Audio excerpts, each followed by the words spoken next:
अरे वाह मम्मी, यहाँ पे तो हार्ले भी है। अरे कौन सी बाइक है ये, कितनी अजीब सी है। बेटा 2 लोग तो बैठ नहीं सकते, सीट भी एक ही है ये।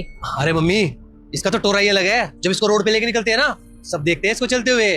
पूरे 20 लाख रुपए की आती है। 20 लाख की इतनी बेकार बाइक। अरे ऐसा क्या है इसमें 20 लाख की है। एक्सक्यूज मी मैम, इस बाइक में कुछ हो या ना हो, लेकिन ये आप लोगों की औकात से बाहर है। और हाँ प्लीज अपना हाथ हटा लीजिए, हमारी महंगी बाइक गंदी हो रही है। अरे ये किस तरह से बात कर रहे हो तुम हमसे। बिल्कुल सही कह रही हूँ मैं, बेइज्जती तो बड़ी आसानी से कर रहे हो बाइक की।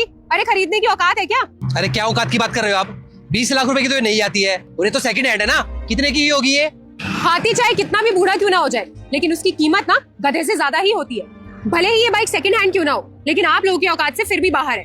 आप इधर आइए, मैं आपको दूसरी बाइक दिखाती हूँ। ये देखिए, ये है बिल्कुल सस्ती बाइक, 55-60 हजार में मिल जाएगी। आप लोगों के लिए एकदम परफेक्ट है, और मैं फाइनेंस भी करवा दूंगी। आराम से EMI भरते रहना। आइए। बेटा शादी है ना, हमें जानती नहीं है, छोड़ इसे। तुझे ये बाइक पसंद है, चाहिए तुझे ये? अरे हाँ मम्मी, ये बाइक किसको पसंद नहीं होती। और मैं तो सोच ही रहा था कि लूं या ना लूं, लेकिन अब बात औकात पे आ गई है, अब तो लेनी ही पड़ेगी। अगर तुम मेरे सच्चे भक्त हो तो इस चैनल को सब्सक्राइब करो और अपने 5 दोस्तों में शेयर करो। मैं जल्द ही तुम्हारे सारे दुख दूर कर दूंगी। अरे आप इसकी कीमत बताइए तो सही, कितने की है ये?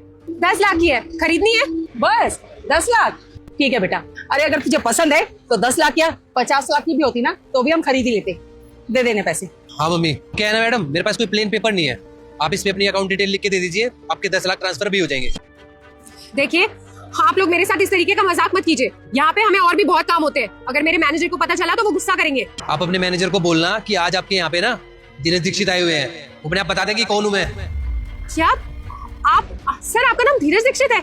हाँ।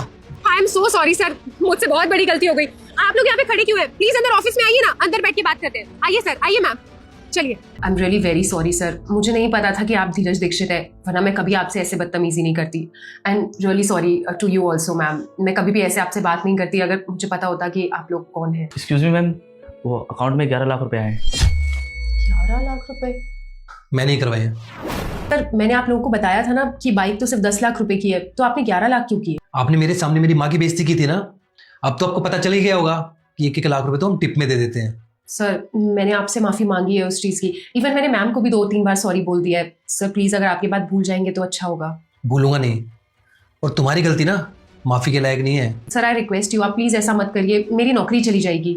अरे नौकरी तो जानी भी चाहिए ना। जिस इंसान से हर महीने तुम तनख्वाह ले रही हो, उसके लिए जब ढंग से काम नहीं कर सकती तुम, तो फिर क्या फायदा तुम्हें नौकरी पर रखने का। आज तुम्हें एहसास होगा कि किसी के साथ बदतमीजी करने का क्या अंजाम होता है। दोस्तों, इससे हमें सीखने को मिलता है कि ऐसे किसी की शक्ल देखकर हमें उसकी औकात का अंदाजा नहीं लगाना चाहिए। भले ही वो इंसान अमीर हो या गरीब, हमें उससे अच्छे से बात करनी चाहिए। सब्सक्राइब।